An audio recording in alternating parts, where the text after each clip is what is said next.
warahmatullahi wabarakatuh. Waalaikumsalam.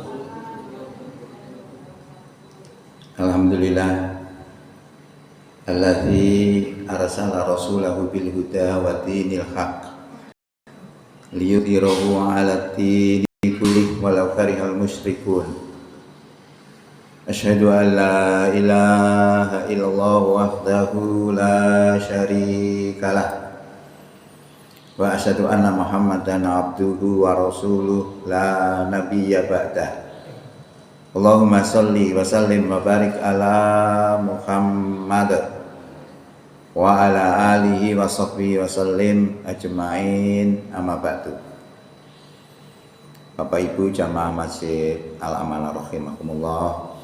Syukur alhamdulillah di pagi hari ini kita bisa hadir di masjid ini untuk sholat subuh berjamaah yang dilanjutkan dengan kultum dalam rangka menambah wawasan keislaman kita. Mudah-mudahan kehadiran kita di pagi ini diterima sebagai amal soleh di sisi Allah Subhanahu wa taala. Bapak Ibu yang kami hormati, kita masih berada di dalam bulan Syawal. Hal yang penting bagi kita adalah bisa mempertahankan perjuangan yang kita perjuangkan selama 1 bulan itu, yaitu terampunkannya segala dosa kita dan menyandang predikat takwa. Kalau kita sudah menyandang predikat takwa, artinya kita bertuhan kepada Allah, tidak bertuhan kepada yang lain. Dan bertuhan kepada Allah ini diajarkan sejak zaman Nabi Adam sampai Nabi kita Muhammad SAW. Diperintahkan untuk bertuhan kepada Allah saja. Jangan mengadakan sekutu bagi Allah. Kalau kita mengadakan sekutu bagi Allah, maka orang mensekutukan itu disebut musyrik, maka Allah tidak akan mengampuni dosanya. Kecuali mati, tobat sebelum mati. Ini yang penting bagi kita. Nah, kalau kita sudah bisa beristiqomah, maka Allah akan berikan kabar gembira kepada kita. Innal ladzina qalu rabbunallahu tsumastaqamu. Sesungguhnya orang-orang yang mengatakan bahwa Tuhan kami adalah Allah, kemudian istiqomah. Istiqomah itu tetap, nggak ngulang-ngali. Tatanazzalul alaihimul malaikatu. Akan turun malaikat kepadanya itu sambil berkata, Allah takhofu wala tahzanu. Jangan kamu takut dan jangan kamu bersedih. Wa basiru bil jannatil lati kuntu tu'adu. Dan gembirakanlah mereka itu dengan surga yang telah dijanjikan untuk kamu. Ini berita dari Allah Subhanahu wa taala. Jadi perasaan kita itu kalau istiqomah seperti itu, tidak punya takut. Gak usah bersedih, karena Allah menjanjikan itu melalui malaikatnya. Nah, ini yang penting. Maka supaya kita bisa beristiqomah, itu ada ajaran dari Nabi, doa dari Nabi, supaya kita tetap istiqomah, supaya tidak melenceng.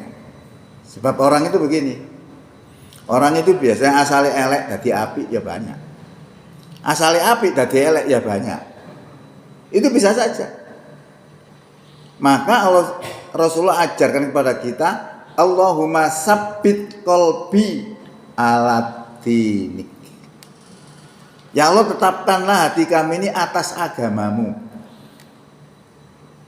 Ini minta ditetapkan di dalam beragama. Tidak ngulang-ngalih. Sebagai contoh, orang yang jelek akhirnya bisa jadi baik. Itu namanya husnul khotimah, akhir yang baik. Umar bin Khattab yang zamannya Nabi itu sudah menjadi bentengnya Islam, pembelaannya kepada Islam luar biasa. Siapa menghina Nabi, siapa menghina Islam, dilibas oleh Umar bin Khattab. Lah Umar bin Khattab ini asalnya apa? Musyrik.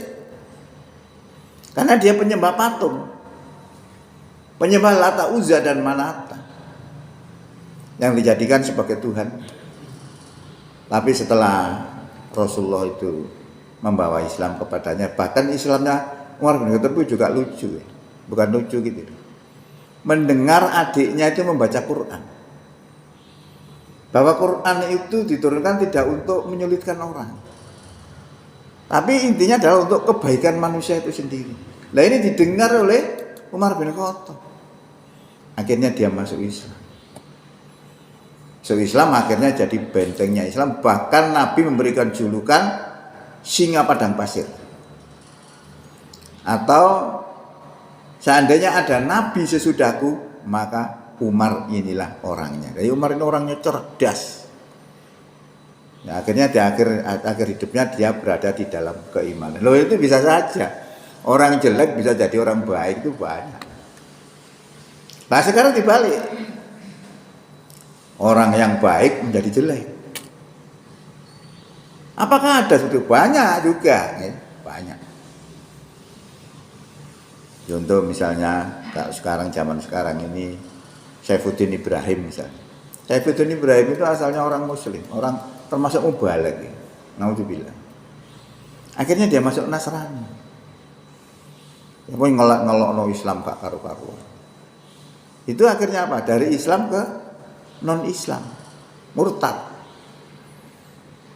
Lah ada lagi seorang ulama dongdeng, seorang ulama yang ngerti Ismul A'zam, ngerti kitab, bisa terperosok.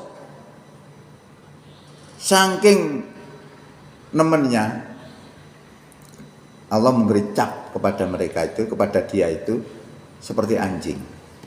Ini luar biasa. Jadi tersebutlah seorang bernama Bal'am, hidup di zaman Nabi Musa. Dia ini orang beriman, orang yang ngerti kitab, ngerti sembarang kali.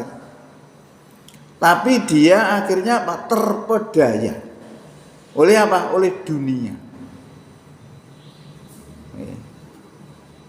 Nah itu pada suatu saat dia mau berdakwah di suatu tempat orang-orang kafir. Ini langsung dia oleh orang kafir ini direkayasa. Ya apa Bal'am ini sani bolo dia. Disuap. Ya kaitannya gak gelem. Lama-lama jadi mau. Kiai yang seperti itu masih bisa disuap. Disuap untuk apa? Untuk memusuhi Nabi Musa. Nah Nabi Musa kan lambang keimanan. Yang seharusnya ulama ini membela Nabi Musa, bukan memusuhi. Nah ini akhirnya karena disuap itu dia menjadi memusuhi. Maka diabadikan oleh Allah dalam Quran, watlu alaihim naba'allazi atainahu ayatina fansalakhu minha fa'atba'ahu syaitanu wa fakana minal ghawin. Bacakanlah kepada mereka berita orang yang telah kami berikan kepadanya ayat-ayat kami. Lalu mereka berlepas diri daripadanya dan diikuti oleh setan, maka menjadilah orang yang sesat. Ini diabadikan oleh Allah dalam Quran surat 7 ayat 175. Dan sekiranya Allah berkehendak, niscaya kami tinggikan derajatnya itu. Walakinna tetapi mereka condong kepada dunia, maka perumpamaannya seperti anjing. Intahmil alaihi yalhas au tatruhu yalhas. Jika kamu halau anjing itu, maka anjing itu akan menjulurkan lidahnya. Atau jika dia kamu biarkan, maka anjing itu akan menjulurkan lidahnya juga. Faksusil qasoso la'allahum yatafakkarun. Maka ceritakan berita itu agar kamu berpikir. Nah ini contoh. Orang yang baik bisa jatuh. Nah ini termasuk suap. Nah suap itu di mana? Nanti kita bedakan suap dan hadiah. Kalau suap itu seperti itu tadi. Yang seharusnya Bal'am ini membela Nabi Musa, tapi justru memusuhi. Karena apa? Dapat uang, dapat harta. Ini suap. Nah, ada pemberian yang ketok ikut suap tapi asal duduk suap. Kalau misalnya kita pas pemilu misalnya dikasih dana, dikasih uang untuk nyoblos si A si B. Kita lihat si A si B ini bagaimana keislamannya. Karena yang diperintahkan oleh Allah itu dalam Quran adalah yang harus dipilih adalah orang yang beriman. Nah kita lihat orang beriman. Kayak apa orang beriman itu? Kalau orang beriman itu dalam petunjuk Rasulullah itu ada 3 tandanya. Al imanu billah, iman marang Allah iku iqraru bilisan diucapno marang lesane. Wa tasdiqu biqalbi lan dibenerno karo hatine. Itu ucapannya mengakui bahwa Tuhan Allah itu adalah Tuhannya. Ucapan ini dibenarkan oleh hati, wa amalu bil arkan dan diamalkan dengan perbuatan.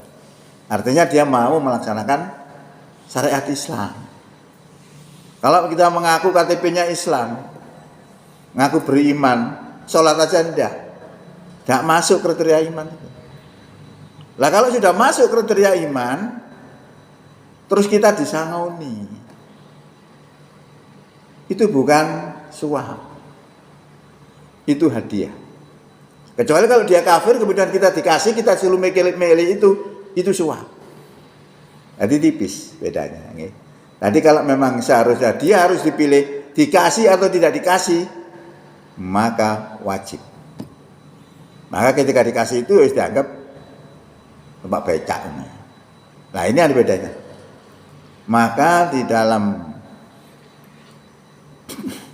mempertahankan keimanan ini kita ingat itu bahwa orang baik bisa jadi jelek, orang jelek bisa jadi baik. Maka doanya apa yang diajarkan oleh Rasulullah? Allahumma sabbit qalbi ala dinik. Ya Allah tetapkan hatiku ini atas agamamu. Wah ini kalau kita sudah menjadi orang iman takwa, sudah diserai sembarang beres.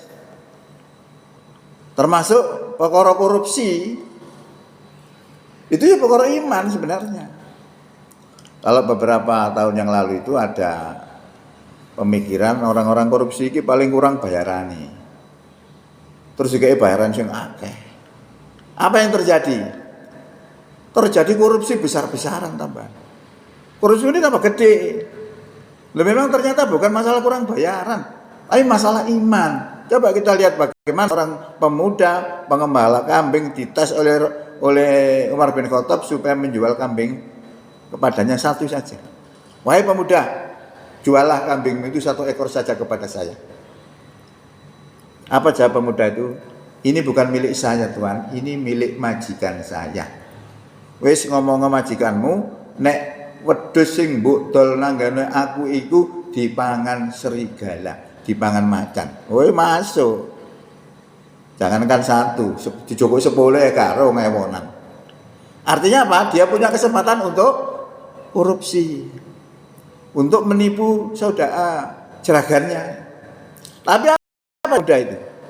Fa'inallah. Kalau kambing ini saya jual kepada Anda Tuhan, lalu di mana Allah itu? Loh ini adalah pengetahuan iman. Dia merasa kalau iman itu, kepercayaan iman itu, Allah melihat dirinya. Kalau dia melakukan korupsi saat itu Allah tahu. Maka dia tidak mau melakukan walaupun dia punya kesempatan untuk itu. Maka rumusnya kriminalitas itu terjadi kalau ada niat dan kesempatan. Kesempatannya sudah ada tapi dia tidak punya niat, tidak terjadi. Ya, ini pentingnya iman, pentingnya iman takwa. Maka perjuangan kita 1 bulan yang lalu itu menjadi penting untuk dipertahankan. Karena kalau kita bisa mempertahankan artinya kita bisa istiqomah, maka Allah akan turun kepada maka malaikat akan turun kepada kita, membisikkan kepada kita, jangan kamu takut dan jangan kamu bersedih, bergembiralah kamu dengan surga yang Allah janjikan untuk kamu. Oke, saya kira itu untuk memupuk keimanan kita supaya bisa bertahan lebih lama lagi, kita ejawantahkan dalam 11 bulan ke depan, karena nanti setelah 11 bulan ke depan turun lagi yang namanya perintah poso dan kita akan puasa lagi. Itu dites lagi. Jadi kalau HP tidak dicas ya sesuai mati. Nek dicas wah sehat mana. Oke, mudah-mudahan manfaat. Bila taufik wal hidayah. Wassalamualaikum warahmatullahi wabarakatuh.